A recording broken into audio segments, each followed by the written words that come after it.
Islam UIN Sunan Kalijaga, S2 Sejarah Kebudayaan Islam UIN Sunan Kalijaga. Nah, sekarang beliau menjabat sebagai dosen SPI IAIN Kediri. Ya, kepada Bapak Fadil, waktu kami persilahkan. Oke, terima kasih Mas Afif Muhammad. Sebelumnya suara saya sudah jelas nih?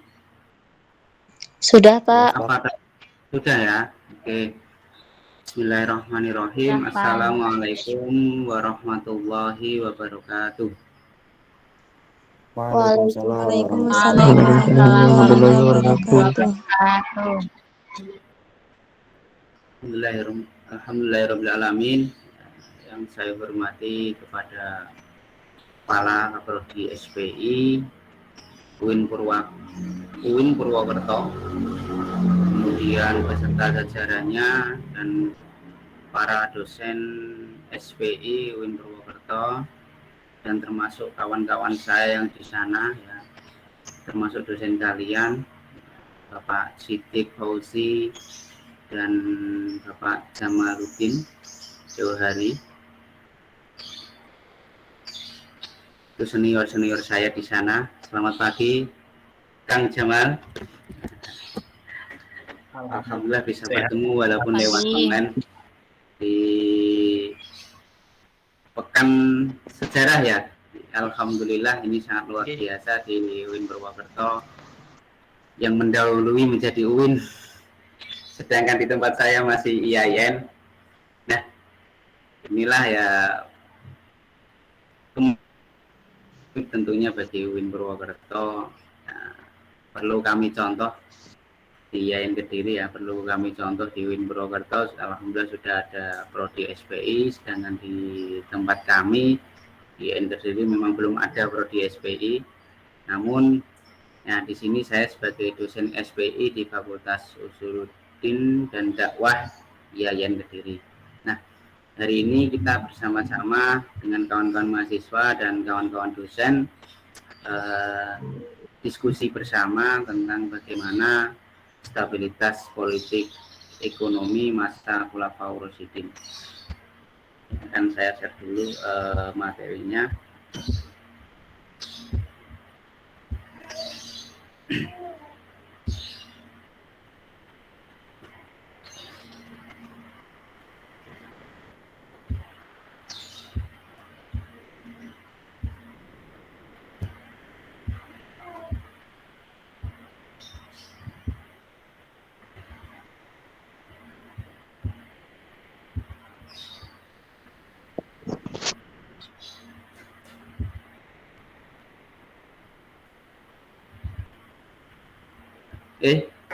Stabilitas politik ekonomi masa Khulafaur Rasyidin di sini yang perlu kita diskusikan. Kita bersama-sama belajar bagaimana gambaran politik ekonomi masa Khulafaur Rasyidin. Ada sedikit perkembangan tentunya di masa Abu Bakar, Umar, dan Utsman. Di sini tentu ada pergolakan-pergolakan politik yang mengatasnamakan para khalifah. Tentu ada beberapa sudut pandang atas penggulingan Utsman bin Affan ya. Ada beberapa sudut pandang tentang ekonomi juga, tentang politik juga. Nah, dari sini saya berangkat dari konsep stabilitas, bahwa antara politik dan ekonomi yang stabil dalam sebuah pemerintahan tentu akan menghasilkan pemerintahan yang tentu efektif. Efektif di sini artinya bagaimana pemerintahan itu mampu untuk mengendalikan kehidupan masyarakat, tentunya dalam bidang ekonomi tentunya.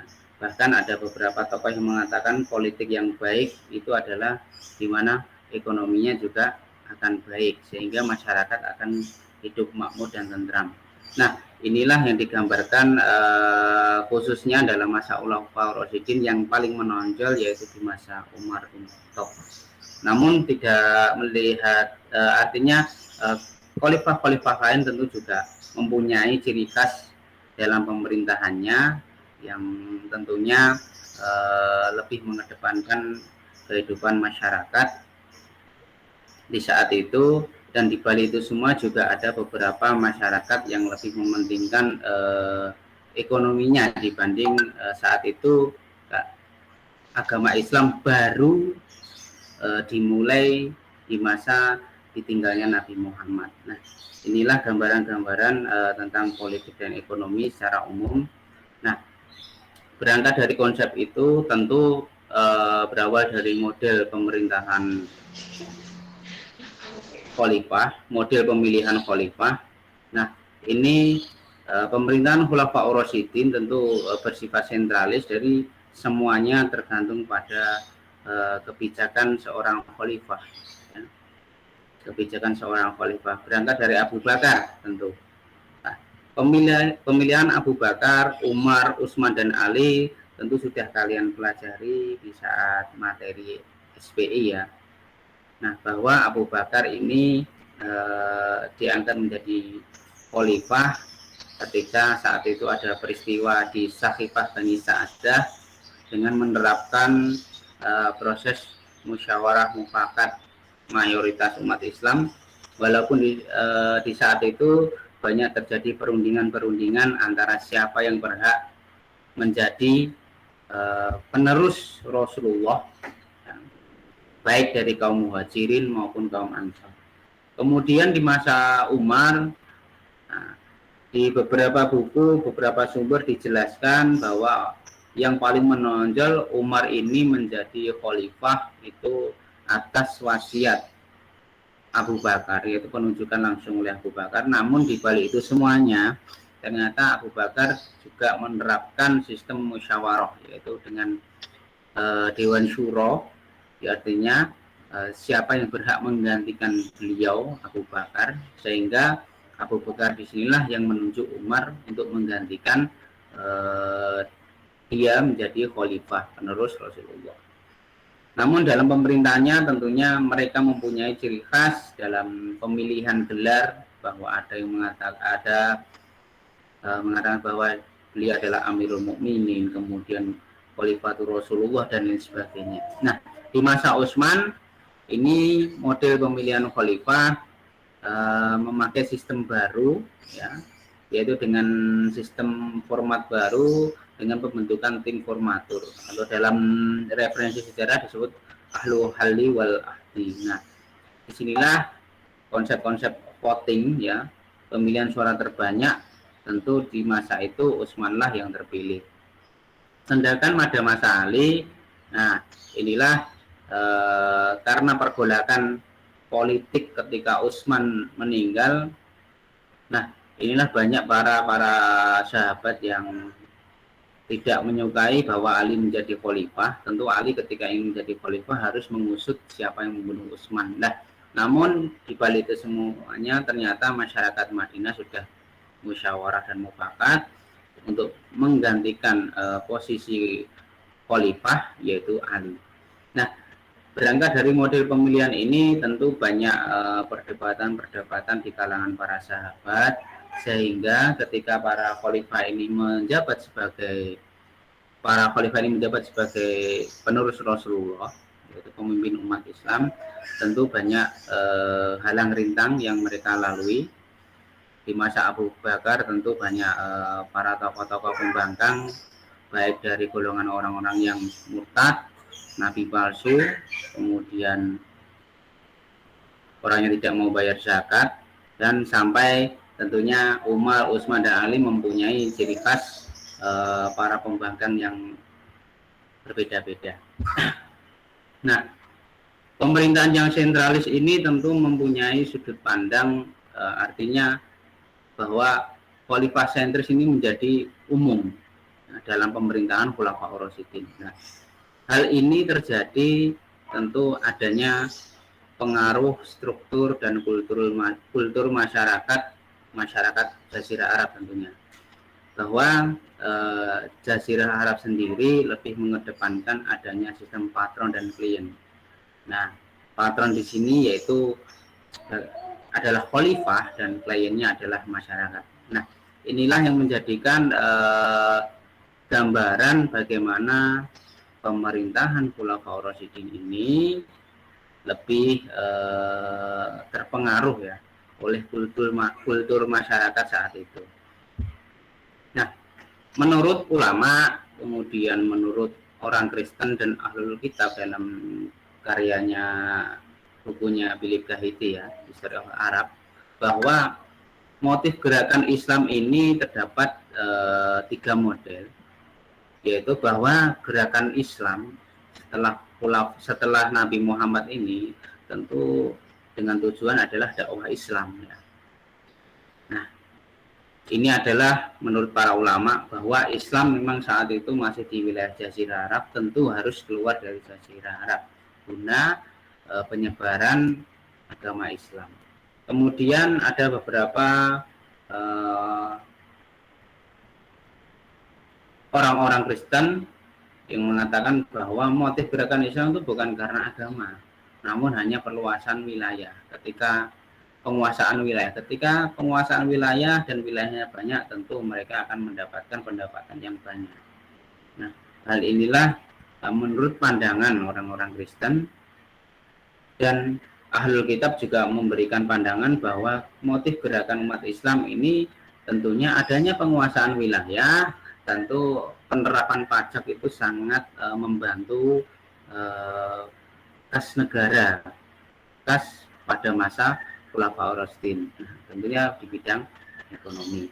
Nah, adanya stabilitas politik dan ekonomi masa Khulafaur Rasyidin yang pertama yaitu pada masa Abu Bakar. Tentu kita semuanya di sini ya, kawan-kawan juga pernah mempelajari bahwa Abu Bakar ini adalah salah satu ashabibunal awalun ya, orang-orang yang pertama kali masuk Islam, yang menemani Nabi Muhammad ketika hijrah di Gua Hira dan menjadi khalifah pertama tentunya.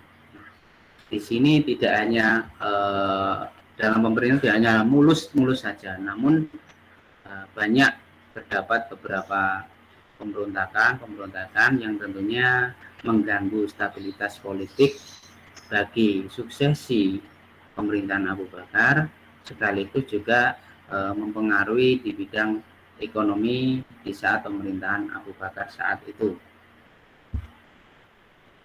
Nah, dari pandangan stabilitas politik masa Abu Bakar, tentu pertama ya, di bidang politik bahwa Abu Bakar ini mengutus Usama ya, untuk melawan Romawi dan Persia. Nah, inilah gambaran bagaimana Abu Bakar ingin menunjukkan bahwa Islam setelah meninggalnya Nabi Muhammad, Islam itu masih kuat.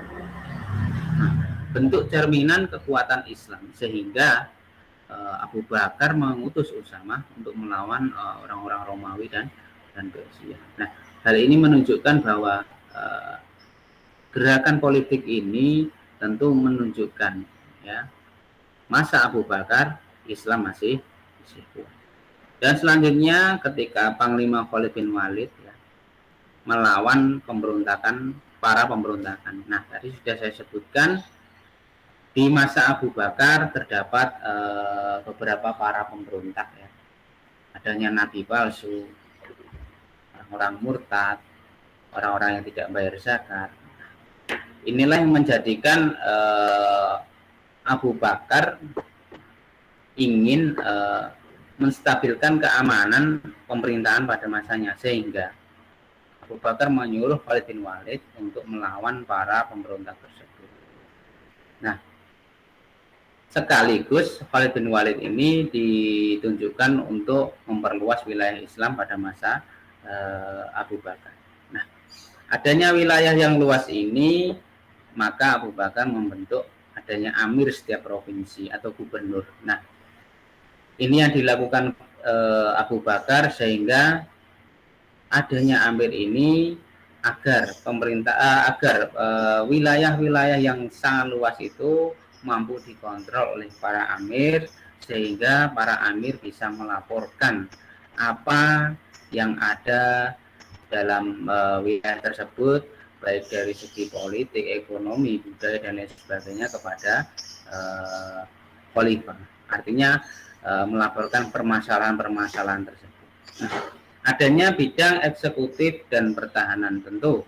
Nah, dalam pemerintahan Abu Bakar ini pertahanan harus diperkuat karena orang-orang Romawi Persia ini melihat bahwa Islam setelah ditinggal Nabi Muhammad, mereka mempunyai gambaran bahwa Islam ini tidak akan kuat, sehingga mereka ingin menguasai wilayah yang luas, terutama di Jazirah Arab, sehingga Abu Bakar ingin membuat perkuatan pertahanan ya, bahwa Islam masih kuat di masanya.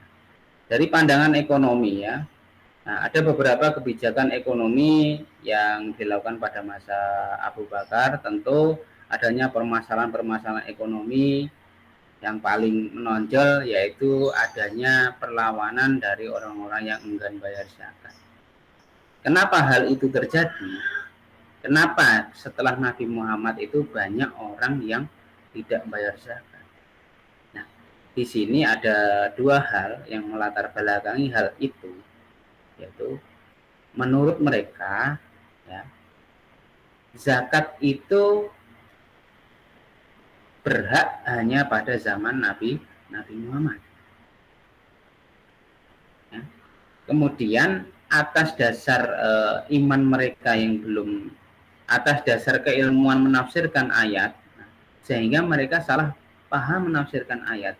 Sama di surat At-Taubah ayat 301 ini, bahwa zakat itu seperti kayak pajak yang dipaksakan, dan yang berhak mengambil, yang berhak untuk membayar zakat itu ya pada zamannya Nabi Muhammad. Nah, disinilah banyak orang-orang yang membangkang ketika Abu Bakar menjadi khalifah ya. Banyak orang-orang yang membangkang sehingga mereka tidak mau membayar zakat. Atas dasar hal itu, maka Abu Bakar membuat pengelolaan zakat. Selain pengelolaan zakat, juga adanya pengelolaan ghanimah ya, barang rampasan perang dan infak, dengan membentuk sebuah lembaga yaitu Baitul Mal di Sana'ah dan di Madinah. Nah, ini adalah gambaran politik dan ekonomi pada masa Abu Bakar. Kemudian setelah Abu Bakar wafat, tentu sistem pemerintahan akan berlanjut ya, sehingga terpilihlah Umar bin Khattab menjadi penerus Abu Bakar. Kenapa bukan Ali? Kenapa bukan Utsman? Nah, hal inilah yang menjadikan proses musyawarah mufakat pada saat itu yang menunjukkan bahwa yang cocok adalah Umar bin Khattab. Dari segi politik, tentunya untuk menstabilkan dalam sudut pandang politik, bahwa Umar bin Khattab ini memakai gelar Khalifatur Rasulullah. Bagus, dia mengatakan bahwa dirinya itu Amirul Mukminin. Dalam penataan pemerintahan juga, nah, tadi Umar bin Khattab membentuk Diwan. Nah, adanya Diwan ini tentu tugasnya untuk menyampaikan perintah-perintah dari pusat ke daerah-daerah. Nah, pembentukan Diwan ini dipengaruhi oleh sistem pemerintahan. Artinya Umar mengadopsi pemerintahan dari Persia. Nah, hal yang menarik dari Umar yaitu Umar itu mengusir orang-orang Yahudi dan Nasrani. Namun ketika mengusir, ya, inilah Umar tetap mengganti rugi. Kenapa mereka diusir? Nah, di saat itu memang dua komunitas keagamaan di Khaybar dan Najran ini merongrong kekuasaan Islam ya, tidak mau mengikuti pemerintahan masa Umar. Hal-hal kebijakan pemerintah yang dilakukan khusus untuk orang-orang non-Islam, nah mereka tidak mengerti. Maka dari itu Umar ingin mengusir mereka guna stabilitas keamanan pada masa pemerintahnya, tentu membuat umat Islam saat itu lebih tenang. Nah, dari bidang ekonomi, ya, tentu yang paling Umar jamkan pertama yaitu tentang pengelolaan zakat. Nah, sehingga pertama kali ya pada masa Umar ini dibentuklah yaitu Amil. Nah, inilah badan yang mengelola pengelolaan zakat di masa itu dengan kebijakan berdasarkan syariat Al-Quran dan Hadis tentunya. Nah, selain itu Umar juga mengatur tentang pembayaran gaji, pembayaran pajak, karena pajak saat itu ya terbagi menjadi dua, yaitu jizyah dan kharaj, dan masalah bea cukai. Nah, karena di sini tentu pengaturan ekonomi ini akan berbuntut pada pemasukan kas negara, pemasukan kas pemerintahan pada masa Umar bin Khattab. Nah, Baitul Mal tentu luar biasa ya pada masa Umar ini yang terkenal, karena para di buku-buku referensi sejarah yang mengatakan bahwa Baitul Mal yang dilakukan pada masa Umar bin Khattab ini ya sangat luar biasa ya. Dari Baitul Mal sendiri, Umar bin Khattab membentuk departemen ya. Contohnya Departemen Pelayanan Militer. Tujuannya apa? Membentuk Departemen Pelayanan Militer ini ya. Di sana mereka ditunjukkan untuk memberikan gaji kepada orang-orang yang terlibat dalam peperangan. Departemen Kehakiman dan Eksekutif juga, yaitu dengan tujuan membayar gaji para hakim dan pejabat eksekutif. Departemen Pendidikan dan Pengembangan Islam, para guru dan juru dakwah ini juga digaji pada masa Umar bin.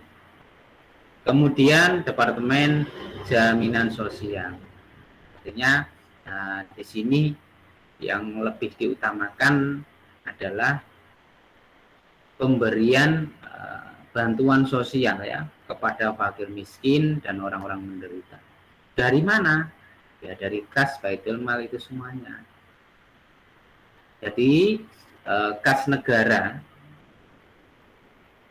yang dihasilkan dari pajak ataupun bea cukai tadi dimasukkan ke dalam Baitul Mal, kemudian didistribusikan kepada orang-orang tersebut, baik dalam bidang orang-orang militer, kehakiman dan eksekutif, para guru, juru dakwah, maupun diberikan kepada fakir miskin dan orang-orang yang menderita. Nah,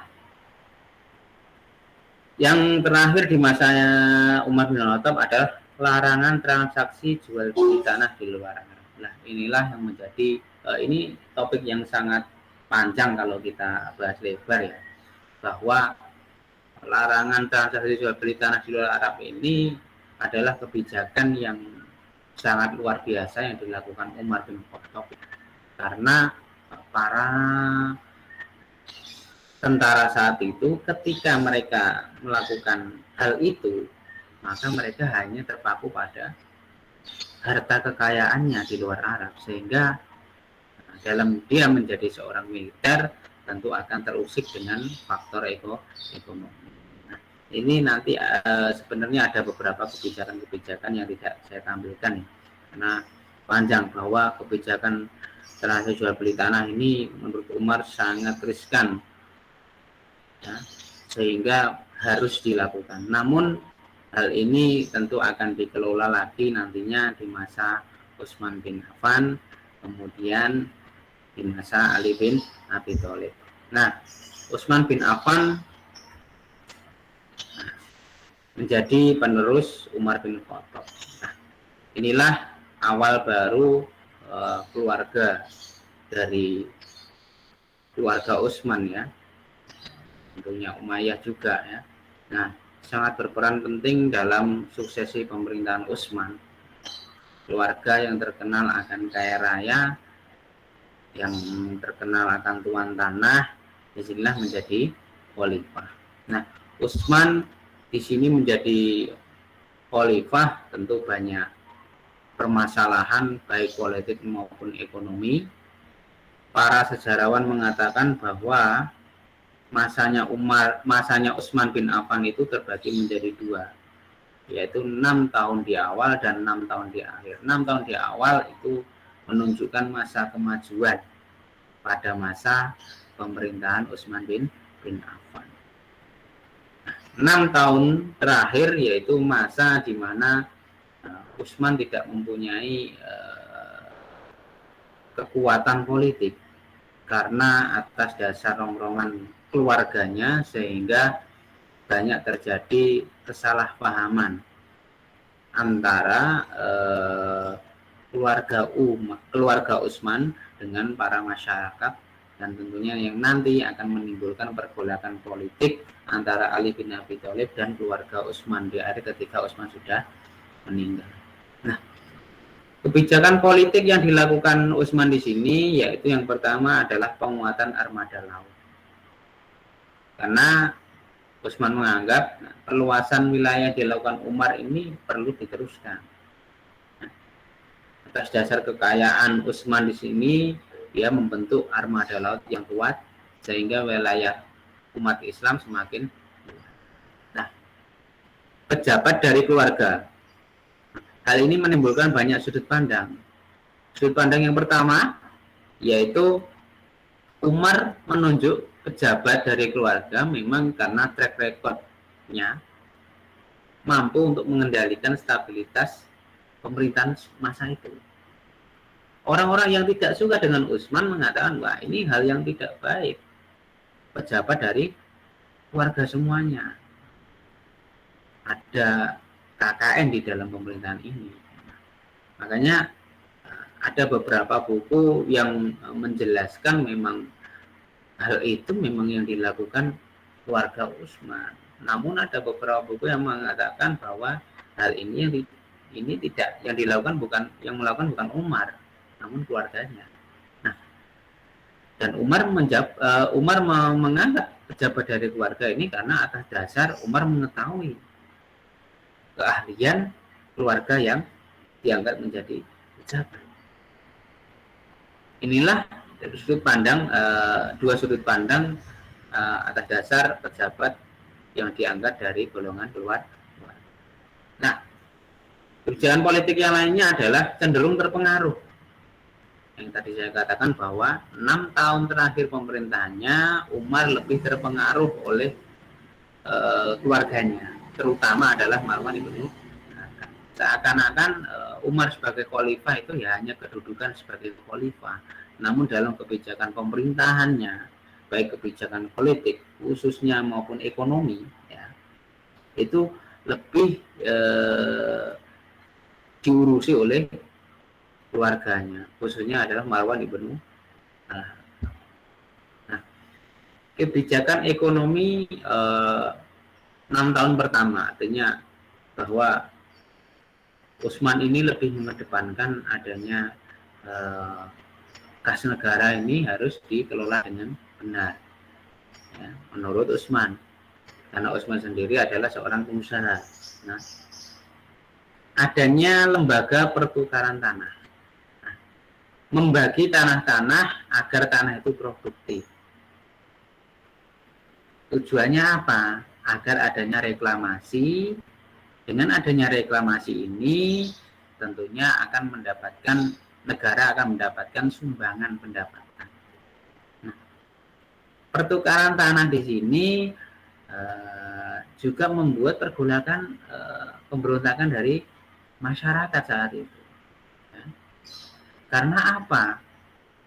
Pembagian tanah yang dilakukan Utsman ini dibagi-bagikan kepada mayoritas adalah keluarga-keluarganya. Sedangkan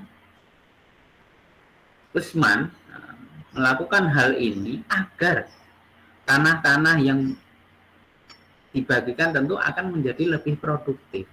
Ya, dengan adanya reklamasi sehingga sumbangan pendapatan di Baitul Mal akan lebih banyak menurut Utsman. Tapi menurut orang-orang yang tidak menyukai Utsman, ya wah ini enggak baik, ini masyarakat malah menjadi miskin nanti. Kemudian pengelolaan zakat. Nah, tentunya pengelolaan zakat di masa Utsman yaitu mengikuti cara Umar. Nah, kemudian sehingga Pak zakat ini dibagikan kepada 8 asnaf. Nah, kemudian sisanya, sisa dari pengelolaan zakat ini dialokasikan untuk merenovasi Masjid Nabawi. Dan kemudian adalah kas negara terpusat. Artinya begini, bahwa segala sesuatu berkaitan tentang ekonomi kas negara yaitu hanya dilakukan oleh pemerintahan pusat, yaitu khalifah. Tentu di balik Khalifah Utsman ada keluarga. Nah, kebijakan ekonomi 6 tahun kedua, ya, pendapatan negara yaitu dari keluarga. Nah, inilah yang menjadikan simpang siur dalam pemerintahan Utsman, ya. Banyak masyarakat yang mengatakan bahwa pendapatan kas negara itu yang mengalirnya ke keluarga. Hal inilah menjadikan pergolakan politik, ya. Nanti pada masa Ali memecat para pejabat-pejabat yang dianggap korupsi. Nah, kemudian tanah luar Arab boleh dikuasai. Kebijakan ini diambil oleh para amir, ya. Nah, tentunya ya tadi, ya, Utsman di sini hanya sebagai khalifah karena beliau sudah tua saat itu di 6 tahun terakhir pemerintahannya. Nah, para amir ini mampu, ya, melangkahi kebijakan khalifah, yaitu membolehkan tanah-tanah di luar Arab itu boleh dikuasai. Namun hal ini nanti akan dibalikkan di masanya Ali bin Abi Thalib.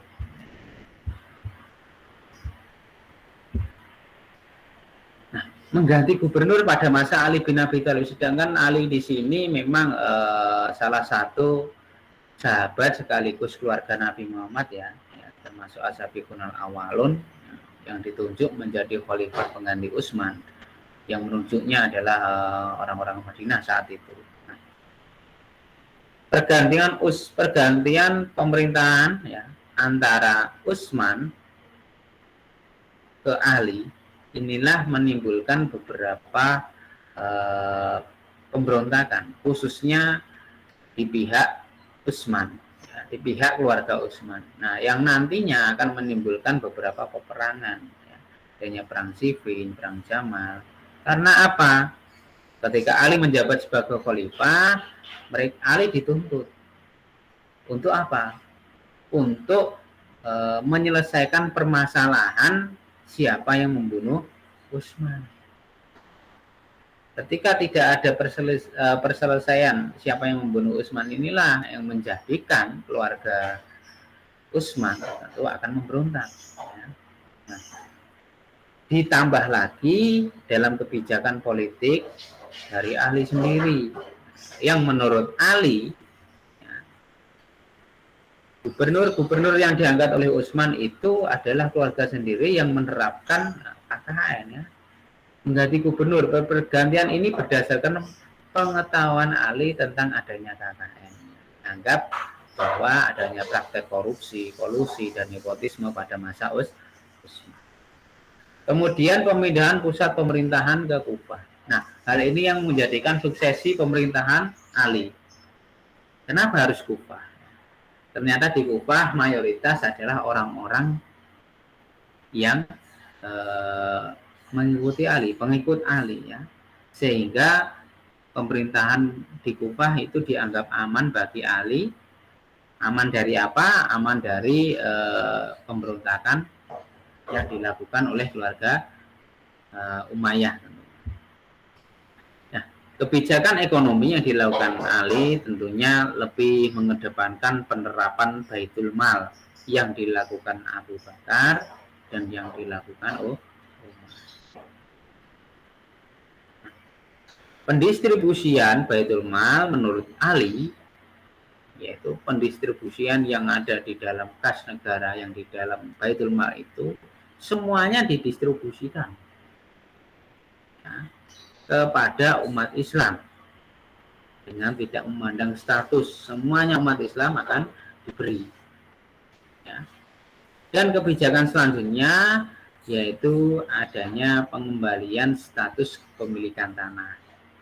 Nah, kepemilikan tanahnya siapa? Di masa Utsman tadi dikatakan bahwa status kepemilikan tanah itu dibagi-bagi pada keluarganya Utsman. Nah, di masa Ali ya harus dikembalikan kepada negara. Ada beberapa orang yang mengikuti kebijakan Ali, yaitu dengan mengembalikan status kepemilikan tanah kepada pemerintah. Namun ada orang yang membangkang, terutama Umayyah, terutama Umayyah. Ini membangkang bahwa nah ini sudah dikasih oleh Utsman ya, sudah kita atur untuk pendapatan kas di negara. Kenapa harus dikembalikan? Nah, inilah yang menjadikan pergolakan yang ada di masa Ali, sehingga nah tentu kalian sudah tahu semuanya, banyak peperangan yang dilakukan ya, peperangan Islam dan Islam pertama kali ya, bahwa Ali melawan Aisyah, Ali melawan Umayyah, dan dilanjutkan adanya tragedi Karbala ya, dari keturunan Ali. Kemudian kebijakan ekonomi selanjutnya tentang pembayaran gaji. Di masa Ali pembayaran gaji itu sistemnya mingguan. Hal ini ditunjukkan agar para pejabat tidak melakukan korupsi. Para pejabat tidak melakukan korupsi. Sehingga pembayaran gaji menggunakan sistem mingguan yang dianggap cukup bagi Ali ya untuk menghidupi kehidupan mereka. Ketika gaji yang cukup tentunya akan membuat mereka tidak melakukan korupsi. Kemudian penerapan pajak, tentunya adanya penerapan pajak ini masih menggunakan sistemnya Umar bin. Itulah yang dapat saya sampaikan kepada teman-teman, kawan-kawan semuanya. Tentunya apa yang saya sampaikan ini pasti masih ada yang belum sempurna, sehingga perlu kita diskusikan bersama-sama, dan tentunya mungkin ada tambahan-tambahan dari kawan-kawan juga tentang stabilitas politik dan ekonomi. Dan mohon maaf yang sebesar-besarnya jika ada pemahaman kata-kata dari saya yang kurang paham, saya mohon maaf. Saya akhiri. Assalamualaikum warahmatullahi wabarakatuh. Waalaikumsalam. Waalaikumsalam warahmatullahi wabarakatuh. Ya, terima kasih kepada pemateri. Semoga apa yang beliau sampaikan dapat bermanfaat bagi kita dan menambah wawasan kita. Ya, untuk teman-teman yang ingin bertanya, menambahkan atau menyanggah, bisa disampaikan lewat WA Group. Ya, saya akhiri. Wassalamualaikum warahmatullahi wabarakatuh. Waalaikumsalam. Waalaikumsalam warahmatullahi wabarakatuh.